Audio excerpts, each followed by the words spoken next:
Hi, I'm Eric Eshin, principal of Pathways Middle School, I'm Dara Sear, school counselor. and we wanted to make a short video just to talk about our program. We get a lot of calls and questions from interested parents, and so basically, what our program here at Pathways is a school for students who may find that the larger middle schools might not be the right fit.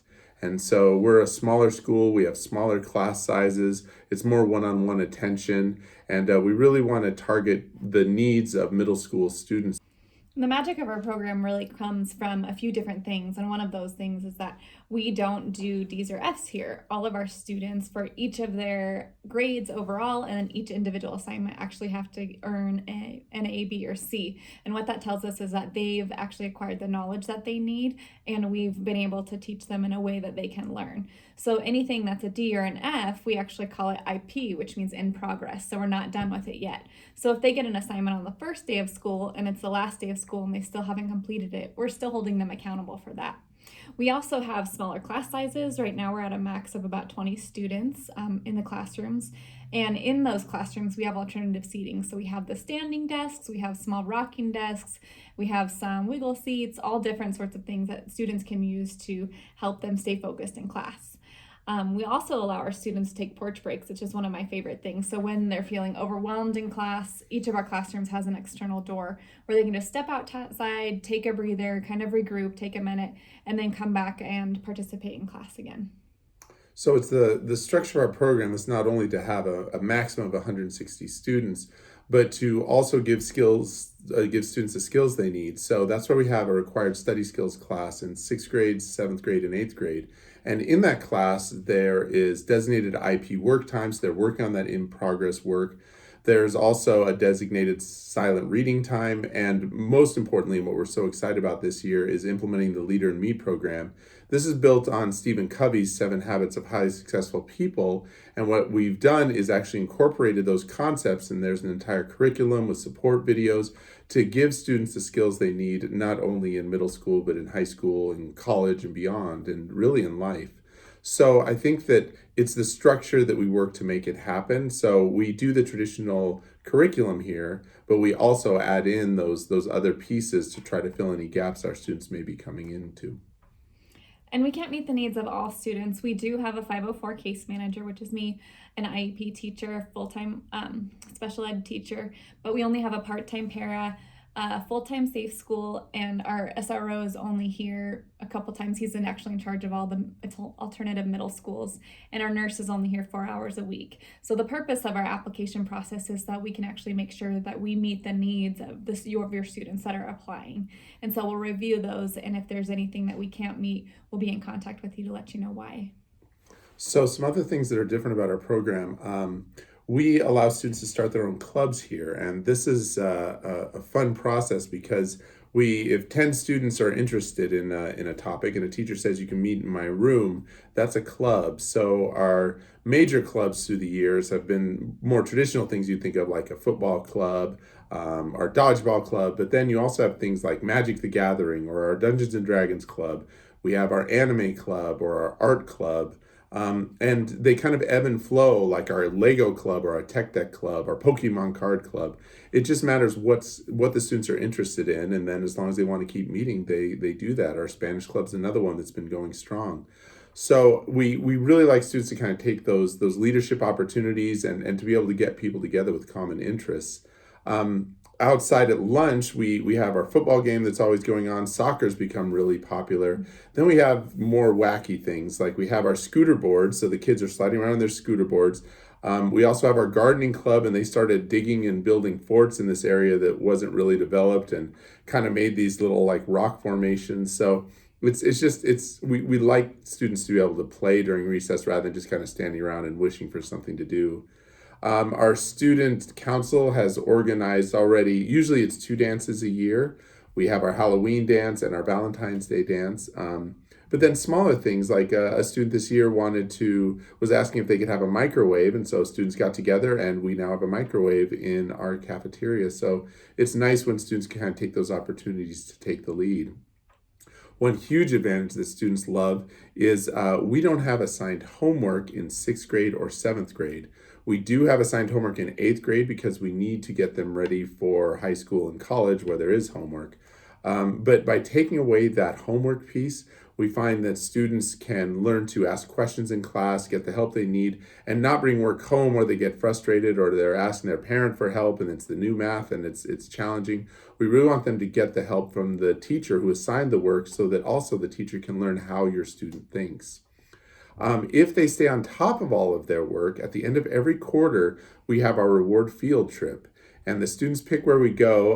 Last year they went bowling, they went ice skating, they went to jump time. At the end of the year, we went to Wahoo's. It's super fun, and the thing is all they need to do is have their work done to go on the field trip. However, the students left behind that didn't qualify, they're still working on their IP work, and we're encouraging them to get it done, saying, you can go on the next field trip, just get this done. So the work never goes away here. If there's an assignment from first quarter, we're still looking for it at the end of the year. I even bring students back over the summer if we need to for 1 or 2 assignments. Now, if they have a whole bunch, then they'll have to go to summer school. But our only students last year that had to go to summer school were ones that were chronically absent and we weren't able to make up their work. Some of the field trips that we also go on, beside the reward field trips, and this is for all students, we have our professional technical for 8th graders, where we want them to see all the professional technical opportunities in our district. We also do scuba diving through our PE curriculum, so it's super fun for them to be able to go and actually do those off-campus activities. One disadvantage to coming to Pathways is that sports are at your home school. We have lots of athletes who come here, but because we feed from lots of different areas, there's a state rule that says you need to play for the area you live in. So if you come from Lowell Scott or Sawtooth, then you play on those teams. So again, I really encourage athletes, and we make announcements about the different sporting events, but you need to play for those home schools. Let's see, smaller differences. There's a no-touch policy in middle school. However, we allow students to do side hugs here because we find that sometimes you need to be able to give that attention. We just need it to stay appropriate, and we teach kids how to do that.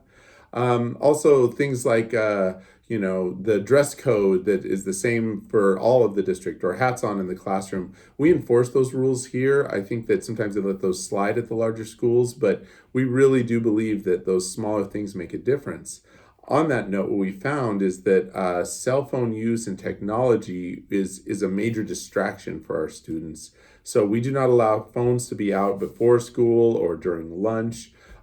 If they are in the classroom and the teacher gives them permission, like for some students, it's helpful to listen to music when they're working, or if they want to look something up or make a note to themselves, they just need teacher permission. But what we found is after instituting it this year that our students are much more social with each other rather than spending their time on devices, and we're going to continue to encourage that moving into the future.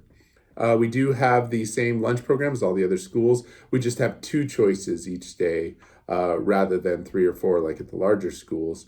But if you want to bring a sack lunch, that's fine too. We do only accept from our boundary schools as well, so we're only currently taking from in West Ada and then our half of the district. So Crossroads is the other alternative middle school that takes the other half of the district, so that is something that we do have to consider. And then we do provide transportation, so typically it's a shuttle from the major middle schools where you would normally take your bus there, and then you would take a shuttle over here. And then we do have different elective choices. So being a smaller school, we do offer less electives, but we're trying to be very intentional about the type of electives that we offer. And one of my favorites is the Maker Lab, where they get to do different coding activities and make different things and try out different, 3D printers, working with cardboard, working with electronics, that kind of stuff. It's a really awesome class. But we also do things like guitar, art, drama, and whatever else teachers are interested in teaching. Yep, we have our movie maker class, our filmmaking class, and then yearbook and publications. So one disadvantage is we don't have band, choir, or orchestra. We also don't have foreign languages here. So again, as you weigh your decision, you've got to decide: are these things that are exciting for you, or would you rather go to a larger school? But our Maker Lab is something where we have over $40,000 in grant money, and it's so fun watching students do all the woodworking and the electronics. They do everything from coding to making skateboards to ukuleles to making clothes that light up. So it's really a 21st century shop class, and that's a course we actually wrote the curriculum for, and we're continuing to modify based on student interest. And we also have found that our students typically struggle in some areas with writing and reading and math. And so we have forced electives that they would take to help support those, and lots of intervention opportunities to help fill the gaps. So how it would work, if you guys are interested in applying for Pathways, you can fill out the application found online. And the last page is the counselor questionnaire, and that this whole application plus this page will go to your current school's counselor, where they'll need to see the state criteria here. You will have to meet the state criteria in order to attend Pathways. So those get turned into the counselor, and they'll send it off to us, and then we'll call you when an opening is available. And basically, the counselors at the other schools kind of work as our guardians at the gate, because as you can see, we can't service all student needs. And if there is a student that applies that we cannot service their needs, then we'll give you a call and explain exactly why and what services we don't have, because again, we don't have, some of the services that the larger schools have. Let's see. So the other question that I get a lot is, if you're accepted for sixth grade, are you automatically in seventh and eighth? And yes, you are, because we do end up having a waiting list to get in on each of the grades, but all of our sixth graders become our seventh graders and move on from there. Then once you're looking at high school options, what's fun is, because the students that are here are successful in a smaller environment, they automatically have spots at the academy schools if that's a choice that your student chooses to make, with obviously with your input. But what we found is that it's really nice to have those spots set for them, because there's a waiting list for those high school academies. But again, at the midway through their eighth grade year, we have our going to high school night. We bring back former students from all the different programs. The larger schools, the specialized programs like Renaissance and the medical charter school, the technical charter school, we bring all these students back and talk about what it's like transitioning from Pathways to those different programs, so that you guys can make your decision and see what's best for your student. So if you have any questions, you know where to find us. 350-4040 is our number. All right. Thank you so much. We'll see you.